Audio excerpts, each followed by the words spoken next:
હા, ગુરુનું ઘર એટલે સમજણ, સદગુરુની સમજણ. હા, એટલે મહાપુરુષે મારા બાપુએ કીધું કે નામ રૂપ ગુણ પર્વતે સદાય સમજણ શાળ. અર્જણ એવા ગુરુ મળે તરત તરે સંસાર. આ બધાથી પર અને આ બધાથી બધાના મય એક લગીને આટલું તલબાર જુદું નહીં. તમે જુઓ, આ જગત ને પરમાત્મા બે નહીં, ભક્ત ને ભગવાન બે ના હોય, દાગીનો અને કોનું બે ના હોય, માટી અને માટલી બે ના હોય. એમ તમે અને ભગવાન એ બે તાણ ના હોય. તમારાથી જુદા મહારાજ કહેતા હતા કે જુદું તમારાથી કશું ના હોય. એમ તમારાથી બધું જુદું નહીં, પણ એ રીત ને રેડી કેડી સમજવા માટે સતત સંતોના સત્સંગની જરૂર છે. સતત જે ખમીરવંતા છે અને જો તમારા ગુરુ પર લાગણી હોય, પ્રેમ નો ભાવ હોય, સાહેબ રાત દાડો ઊંઘ ના આપી જવો, રાત દાડો ઊંઘ ના આપી જવો. હમણાં મારા મહારાજે કીધું હતું કે હાલો લાગતો હતો, અને હાલો લાગતો એમાંથી જેટલા પૂરા ખેંચી લીધા એટલા સાચા છે. અને તમે અધિકારી થઈ આપણે ગુરુ બધી થઈને હોઈએ અને ધંધો કરીએ, ઘણા તો મને કે બાપુ ટાઈમ જ નહીં, કોણ એવા આવી જશે ધર્મ, બાપુ ડોગર પલડી જાય છે, બાપુ મફળીઓ પલડી જાય છે. તાણ હુકા ચલ્યું તું બધું બગડતું તું તો જલ્યું કરવા એ દાડો વિચાર કરવો તો ને. લગ્ન કર્યા પછી અમે બધું લાવવું પડે છે, કાઢવું પડે છે. હા, અધિકારી સંતો મહાપુરુષો તો મારા મહારાજનો પગે જબરદસ્ત તકલીફ છે, મનશંકર મહારાજને. છતાં પણ સાહેબ તો મેળાવડા કર્યું, ભજન કર્યું. અમારા ભરતરામ મહારાજ કપૂર નહીં, અમારા પાલડીથી મહારાજ તો એક દાડાનું ગાયક બંધ નહીં હોય, યુટ્યુબ ઉપર આવું સાંભળવા આવે તો.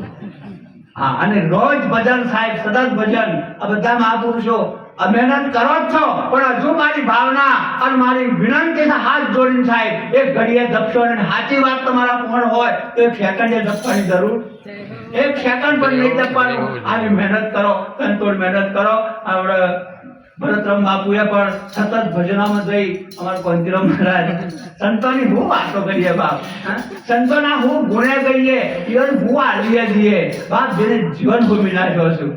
પણ આજે આપણે કદર નહીં કરતા એની વાતોની, એ વાતનું દુઃખ છે. આપણે એ વાતની કદર નહીં થતી સંતોની, એ વાતોનું દુઃખ છે સાહેબ. એટલે આપણા ઘેરથી અને શરૂઆત કરવી, અને જીવન આવું ફરી ફરી મળશે નહીં, આવો મોકો ફરી ફરી મળશે, તારા સંતોય મળશે, તારા આવું ગોમે મળશે.